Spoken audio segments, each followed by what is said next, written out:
Now, Dr. Michael Mosley was a familiar face in the This Morning studio, regularly joining us to share his groundbreaking diet and health advice. So tragically, Michael lost his life in June last year. He was on a family holiday on the island of Symi in Greece. He disappeared when attempting to walk in extreme heat back to the family villa. There was an extensive search operation that followed. After 4 days, Michael was found having died of a suspected heat stroke. A year on, Michael's wife, Clare Bailey Mosley, has found strength in writing the book she began before his death. And she's here with us today to tell us all about it. This is your new book, Claire, Eating Together. Yes. And it's all about prioritising eating together as a family. Absolutely, because life is so busy that, people are eating here and there and not, not connecting. They're really not connecting. In my days with and with Michael, with the children, we always ate together. It was a set point that we could all catch up and talk and just have fun and help with the cooking. Yeah, crucially. Yeah. Well, explain a few of the benefits that you get from eating together, Claire, because life is busy, people are being pulled in different directions, and often just trying to get food into kids is the priority, let alone everybody sitting down. But what are some of the benefits? The benefits, there are numerous benefits. So, there are academic benefits across the board. Children who eat together have a better vocabulary. And they do better throughout their school time. They have a better connection with their parents. They have more they are more able to solve problems with their parents because of their relationship. And also, one of the other major things is that they're more likely to remain a healthy weight, and that really matters, because if you're a healthy weight as a child, you're more likely to remain a healthy weight. So it pulls together all these things that are so crucial to our well-being, children's well-being. And there's lots of recipes in here as well, because quite often as well with families, it's quite difficult, because if you've got fussy eaters, it's hard to juggle everybody's likes and dislikes. Yeah, 100%. So there's a kind of programme there. There's a 4-week programme to help fussy eaters and to get people on board if they're not already eating together. But, it's bringing children back into the kitchen. We have a tradition of kind of shooing them out because they're getting in the way and they're a nuisance. But if you have them there playing with the, chewing eating the broccoli, getting used to broccoli, that makes a huge difference. So we kind of, starting from, planning, bringing to start the programme, so to speak. Ask children what they want to eat. Make it sound fun. This is a new thing we're doing. Really excited about it. And then cooking together. That's again where children can Get involved. Get involved, and that's so important. And this is important for picky eaters, because then they get familiar, and the more familiar they are, the more likely they are to eat eat well. And then finally, actually, the eating together bit. They watch what you do, and if you are celebrating food and making it fun and it's a nice place to be, they will follow you, and they may not like it, and they may, take a lot of tastings, but the more familiar they are, the better. You said that, Claire, that eating together really helped you in the days after Michael's disappearance. It really did. It was really profound, actually really profoundly impactful. We were there with the family and very close friends, and, I was saying, oh, don't worry about tablecloth, not, let's just sit, and they said, no, we're going to all eat together, we're going to have a glass of wine, we're going to have, a nice meal together. And it was so powerful. The whole kind of cohesive feeling of being connected was just extraordinary, I think, very healing. An incredibly difficult period for you and your family, of course. I wonder how you reflect on it now, Claire, and how you got through it.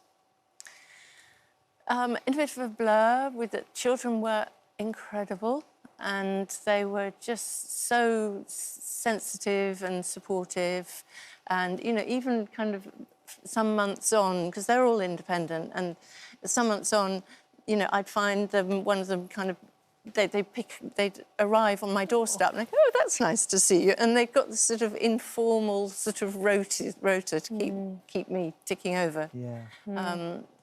And it's difficult. It's difficult. And what about the letters of support that you've got from people? I'm guessing that initially that felt very painful, but actually now it must feel really, you must get a lot of kind of... There's a comfort. Yeah, comfort. And people wrote, honestly, it was humbling. They wrote such touching, thoughtful, caring messages. Was just, and there was, I'm embarrassed that I didn't manage to reply to all of them, because there was just so many in that. But they were very uplifting and just incredibly touching. Some were funny, some were just, helping the world continue, so to speak. Yeah. It was such an extraordinary scenario, and I understand that you purposely avoided any of the press coverage in the time after Michael's disappearance, and also once you realised what had happened, because that, what was your thinking there, and in terms of processing? I think there was a lot of there are some kind of weird things going on while people were, trying to work out what could have possibly happened, because it was so unusual. Yes. There was a point where, when I think day 3, when I was saying, well, look, hopefully he's been kidnapped. Yeah. Yeah, you can't. And you wouldn't expect to be saying that. No. But anyway, so it was just something that happened randomly. There was nobody's fault. He went for a walk, took the wrong route, and huge loss. And you're not angry? I think you've said that. I'm not really, because who's been angry with? It's just an awful thing to happen. Yes. And in a way that I think I've been very lucky not to have complications like that, And I know of other people who have had similar experiences which have been very complicated. So, Yeah. The fact that you can all sit around a table, though, now as a family, and that's something that we do as well, definitely, and you sit, and it could be Christmas Day or it could be whatever, and you sit there and you tell stories. You don't get angry. You tell stories. Some of them's happy, some of them sad. Yeah. That's one of the most important things you can do. Yes, and that was very particularly intense, actually, in the few days while we were in Greece, where there was quite a lot of bad taste humour and things, and but those things are normal. It's a very human reaction. Yeah. To try and process what you're going through. Yeah. You went back in June. We did.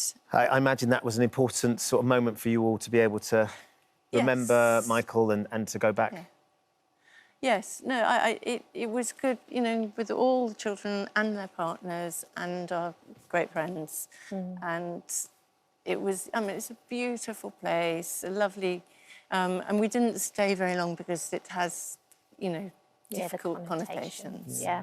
But I imagine that writing the book, especially as you were writing it before, was quite healing almost. I think it was. It gave me something, to throw my energies into, a lot of displacement activities probably, but, hey-ho, why not? And the other thing that you're throwing yourself into is setting up a foundation as well. Yes, so we've, the Michael Mosley Fellowship, Just Giving, and that was really, what Michael was really proud of, which was really important to him, was improving metabolic health. And that's the kind of the food you put in your, you know, it's the food you eat, it's how you use your energy. Yes.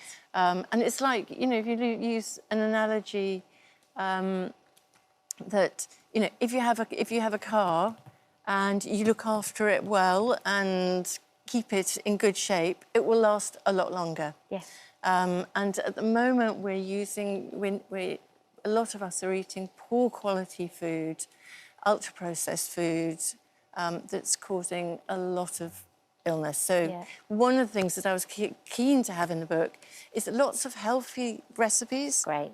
Accessible, things like instant carrot cake made in a cup. Yes. Just a minute and a minute and a half. I like the sound of an instant Yeah, cake. that sounds good. So there's 70 recipes that are easy, they're accessible, they're fun, they're healthy, and they're to kind of bring the family together.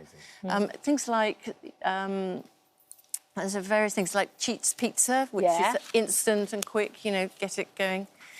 All the good stuff. Yeah. All the healthy stuff that you can share. Yeah. It's a fab book. Thank you so much for coming on to the show, and please send our love to your family too. Thank you so much. Claire's new book, Eating Together. Thank you for visiting our This Morning YouTube channel. We upload new content every day, so go ahead and hit that subscribe button so you don't miss out, and we'll see you in the morning.